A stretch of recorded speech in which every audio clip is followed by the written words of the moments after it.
Caracoles y trompetas retumban en la montaña. Les daba pavor pelear con los guerreros mexicanos. Mira, hay una crónica de un fraile que se llamó José de Acosta, también conocido como Joseph de Acosta. Él en sus historias dice que le daba gallardía al encuentro, mejor dicho, le daba gallardía ver un combate de un guerrero con otro. Le daba gallardía al encuentro que un guerrero águila o jaguar, desafiara a 20 guerreros. Y era causa que uno o dos de estos guerreros desbarataran un ejército que enfijado el pie en un sitio no bastaba moverlos de allí 100 hombres a dos guerreros mexicanos. Y entonces la gente piensa que los españoles llegaron como Rambos, acabando con todos los guerreros de este país. Pues no es cierto, fueron traiciones. Y ellos peleaban nomás con mujeres, niños y ancianos. Ellos peleaban al final. Ellos nunca pelearon en encuentros directos con los españoles, con los mexicanos. Cuando tuvieron encuentros directos con los guerreros aztecas, perdían, perdían. Un solo guerrero, la famosa historia de Citlalcatzin, que después de que los vencen esa famosa noche de la victoria, él los va persiguiendo. Un solo guerrero, Citlalcatzin, un capitán, no lo podían vencer a un guerrero. Le tenían pavor porque se disfrazaba, salía con su atuendo de oro, de repente con jade, con plumas, de repente con manta, se disfrazaba de muchas formas, le tenían pavor a Citlalcatzin, un solo guerrero, y nomás a puras pedradas se los llevaba. Imagínate. Entonces, todo esto te lo platican de esa forma para que tu estima baje, para que le hagas nomás cuando estás borracho.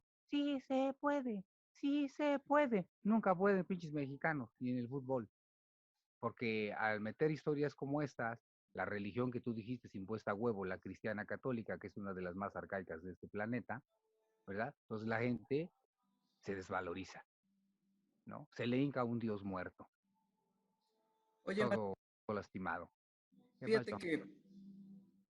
que conforme tú vas narrando, me vienen sonando todavía más preguntas, ¿no? Eh, ¿Cuáles fueron las principales razones que orientaron a los tlaxcaltecas a aliarse con los españoles? ¿Y qué otras historias mal contadas hay en nuestra historia? Por citarte un ejemplo, el hecho de que nosotros éramos unos sanguinarios porque sacrificábamos a, a las personas, que porque nos comíamos los corazones, que porque comíamos perro, etcétera, ¿no? Todas esas historias que se han formado en la percepción de la sociedad mexicana y que han pasado de generación en generación, ¿no? ¿Qué nos puedes hablar de todo esto? Mira, lo mismo que te digo, son historias para que te afrentes y te avergüences de tu cultura. Nada más ve, si yo te cuento esto, que tus ancestros eran salvajes, que tus ancestros eran sanguinarios, como dices, que tus ancestros comían corazones humanos, ¿verdad? Que eran unos inconscientes y sin razón. Pues ni vas a querer saber de ellos, ¿verdad? Pero si Claro. te digo lo siguiente, que en esa época en el mundo, cuando el esplendor mexica, era la cultura que más sabía de astronomía en el planeta. ¿Lo sabías? Claro, por Más sabía de supuesto. astronomía en el mundo. Dos, Incluso, que sí, sabían de ingeniería hidráulica, porque la ciudad estaba construida sobre los lagos, ¿verdad? sí. Que sabían de ingeniería agronómica, somos los inventores del maíz, ¿verdad?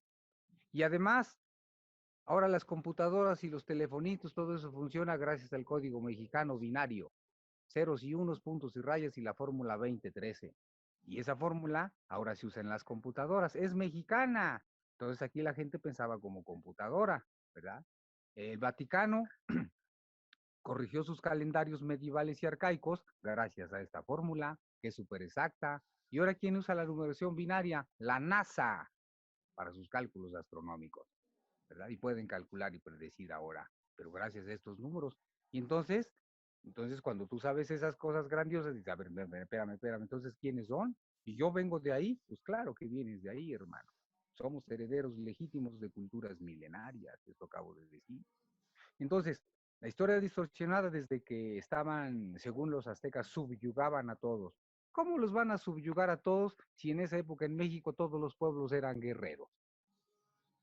Eran guerreros. y la Triple Alianza, que era el Estado mexicano, controlaba política y económicamente desde Alaska hasta Nicaragua, Alaska Náhuac, se llamaba Inica Náhuac, por eso aquí se Claro. llamaba Náhuac, ¿no?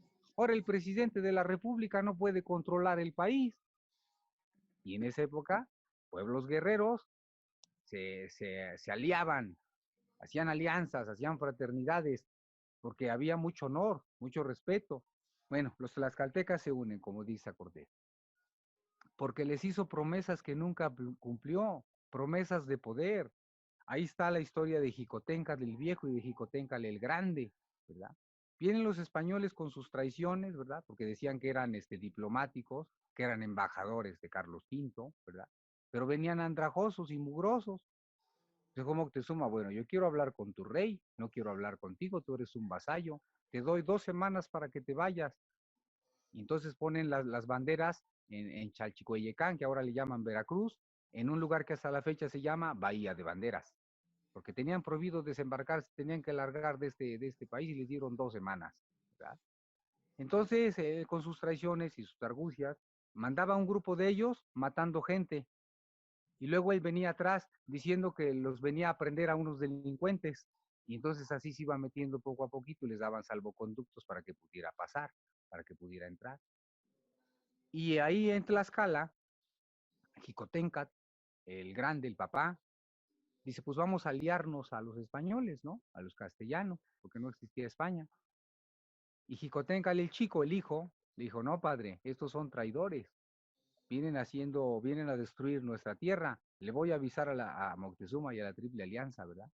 Entonces va a avisar y el papá Jicotenca el Grande traiciona a su hijo, le dice a Hernán Cortés y matan a Jicotenca el chico. Y entonces ya no se entera Moctezuma de que este cabrón es un traidor, ¿verdad? Y la verdad es que les prometieron cosas de poder que nunca cumplieron, porque cuando cayó Tenochtitlan, se llevó a la tumba a todos los pueblos de este país.